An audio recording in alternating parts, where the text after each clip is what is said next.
Welcome back to Block Touch Repair YouTube channel. Today, you may be wondering why it's kind of dark in here, and that's because we're scanning in manuals. So we're going through that giant lot of auction stuff that we got and all those manuals, and I'm slowly scanning everything in with this Scissor book scanner. It's taken a while, but I'm already outputting the first one, and obviously I'm not going to scan in the ones that are available online, but this one here actually isn't available online that I can find with my immediate searches. There's a few people selling it, but no one that has the PDF available. So we're going to scan it in and make the PDF available.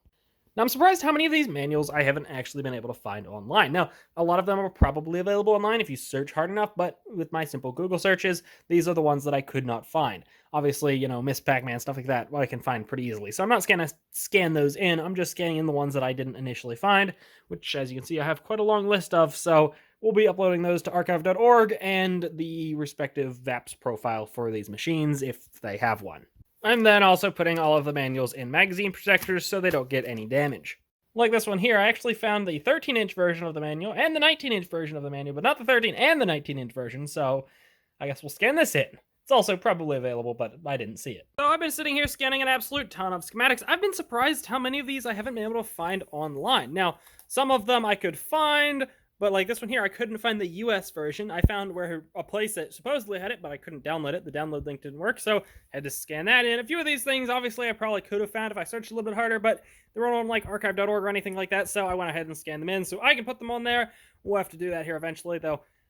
I went to scan this one and unrolled it. I'm like, holy shit, this is an absolutely comically large schematic. This thing is absolutely ridiculous. Holy shit, I didn't even realize it went that much further. That is insane. This is for a Bally 3-line pay. I'm assuming a gambling machine. This is pretty cool. As you can see, it's basically a photocopy of probably the original schematic, which is very cool. I don't know if they were all just this or if this was a special one. I don't know, but I managed to kind of scan it in multiple sections. Now, I thought that Bally one was bad until I went to unroll this one. I'm like, oh, it's not too big. And it just kept going and kept going and kept going. This is absolutely insane. What the fuck? You couldn't have made this smaller or maybe split it into a few pieces? What the fuck? Why'd you have to make it fucking, what are we at? 79 inches long. Now this is for a machine called Zodiac, I'm assuming. Honestly, I don't know what that is. It looks like it might be a flasher slot, judging by that there, but I honestly have absolutely no idea. This is genuinely fucking insane. The only reference I can seem to find is this person here selling these two Zodiac Casino slot machine glass pieces. That is probably what this schematic is for, but considering I can't even find a photo of the machine, just this guy selling these two pieces of glass, probably not uploaded anywhere, and also probably not necessary. But we're going to scan it in anyway, even though it's going to be absolutely insanely difficult to do. I finished scanning everything in. We have a few single-page pieces left that unfortunately I'm missing every other page of the manual, so they're not really useful. I'm not sure what I'm going to do with them. Maybe I'll just keep them in a folder of miscellaneous pages. Not sure. Fun part is that was the much smaller of the two boxes. This one has way more paperwork in it, so possibly way more things to scan in. I believe this one's actually mostly jukebox manuals. I know there's some arcade and pinball manuals in here, but I believe the majority of it is jukebox related, which may or may not be a good thing. I mean, for a resale value, it's a terrible thing because arcade manuals are worth way more than jukebox manuals, but there might be some stuff in there that's not scanned in yet.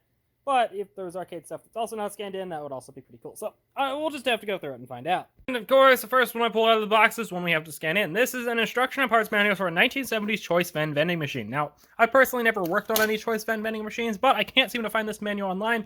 I've seen similar ones, but not this exact one. So we're going to have to scan this thing in. Now, personally, I find things a little bit weird in here. I've personally never seen a soda machine use a corkscrew design like that. That is very odd to me. Never seen that before, but I've also only worked on Vendos and Dixie Narcos, which they don't quite use that kind of a design. That seems like it would cut cans in half, but who knows? Kind of odd. Sometimes I wonder why I sit here scanning these pages in, but then I remember the times that I need a manual and I find some random person that's uploaded it, so that's why. I used to absolutely despise books with, like, fold-out pages like this when I try to scan them in, but now that I have this Scissor book scanner, it doesn't fucking matter. Best investment I never made because they sent it to me for free. Absolutely love this thing. I never know whether to scan in the blank side of a page. Like, the majority of the pages in this manual are double-sided, so I don't want to not scan it in and then somebody think I skipped a page, but also, you know, a blank page is kind of useless to be scanned in. I don't know. In this case, I'm going to scan in the blank page just so people know I didn't skip a page, but who knows? And of course, we're exporting these as searchable PDFs. All 151 pages of it. This is going to take a year to fucking implement the OCR, but it'll get done eventually. That's unfortunate. What the fuck? I don't even know. There's the artist. I don't know what this is exactly, but unfortunate. There is so much stuff to scan in. This is absolutely ridiculous. And I don't even... There's no dent to the box. What the fuck? I need, like, some unpaid intern to do this for me. Shit, come to think of it, I'm unpaid. I'm the unpaid intern. Goddamn, Gottlieb, how many goddamn installation manuals do you need? This is insane. You know, I don't think I've ever seen Sega written in that font. That is really weird. Wurlitzer, please. You're gonna fucking kill me. What the hell is this? That's gonna take a year to scan in on its own. You know, my first thought when I was looking at this was, holy shit, they're gonna freeze people's hands with Freon when they try to break into your machine. Then I realized it was for the horn. But also, that Freon, this is from, like, what, the 80s or whatever? That's probably just R12, and that's incredible. The giant box has been sorted. Right here we have schematics. Right here we have arcade, pinball, and jukebox manuals. It fell over and it's already been fully rebuilt back up to as high as it was. There's a ton of stuff there that's gonna have to be scanned in, I know. We have some standard general information books there. We have some monitor stuff there. Some non-exactly arcade-related stuff right there. We have Bally, these things. Luckily, they're majority all the same, so that's not too bad. Some Texas law stuff about coin-operated machines, which I feel like is no longer relevant and is definitely not relevant to me. Over here, we have a bunch of just single-page things. A couple of these are just like single 1- or 2-page pamphlets, and the rest is just like pages ripped out of books and such like that that are going to have to be sorted. Fun. A lot of Row stuff, because apparently Row didn't like making manuals. They like giving you fucking pages and you had to put them in your own manual. Ah, shit. I think I buried my phone under one of these piles. I don't really know if it's worthwhile, but I have 3 different revisions of this book, so we're scanning them all in. Now, these 2 manuals here, well, not really manuals, they're more like cell flyers for Rockola. They're from 2004, when Rockola was kind of, you know, internet CD jukeboxes. Technically before they sold in 2019, but there's nothing too special in here. I mean, it's just advertising cell flyers. We're going to scan it in because these cell flyers are probably not available online, but there's nothing too special here, I don't imagine. So I went to take this out, and, well, what kind of a madman puts the pages in page protectors from the bottom? They're all like this. Who does this? This is insanity. I do love it when the manuals are just single-page pieces of paper, so you can just run them through the scanner like this super fast without having to use the book scanner.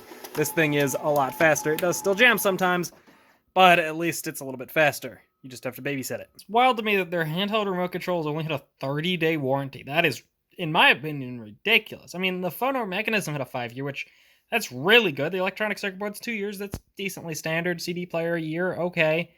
Lighting, animation, bubble tubes, 90 days. Honestly, that should probably be like a year. But the remote control, seriously? Not even 90 days? 30? Not even like a full month some months? That's insane. I just finished scanning in all of these Gottlieb manuals because none of them appear to be online. I mean, I see them for sale, but I'm not seeing them listed, so now they'll all be available online. These right here are pretty cool. These are basically pre-production schematics for the Atari Jet Fighter. It's not really pre-production, but like the manual wasn't released yet, so that's when these were made. There's a few different revisions of the schematics in here. Pretty cool. I've been surprised at how many manuals just aren't scanned. Is that marked 2023? Damn, somebody's been using this manual recently. But like, I've had to scan in so many manuals. Wait, no, that's 1973. I feel like it takes a lot of skill to make a service manual and parts catalog for a dollar bill acceptor 124 pages long. And I think that's where I'm going to leave it. I've been doing this in the background for the past few weeks to give you an idea of how long this has taken, and we still have some jukebox manuals to go. But honestly, while it's going to take a long time, there's nothing interesting there, and this video is scheduled to go up, well, tomorrow. So I've already uploaded a few of these things to archive.org, but honestly, not even a quarter of them. I still have to go through a few of them. I misscanned a page or something. Go through, rescan that one page, fix that, fix some rotations of a few images, and we should be ready to get these things uploaded. But It's going to be a long process. I've gotten a couple uploaded, but it's going to take a little while. So stay tuned for that.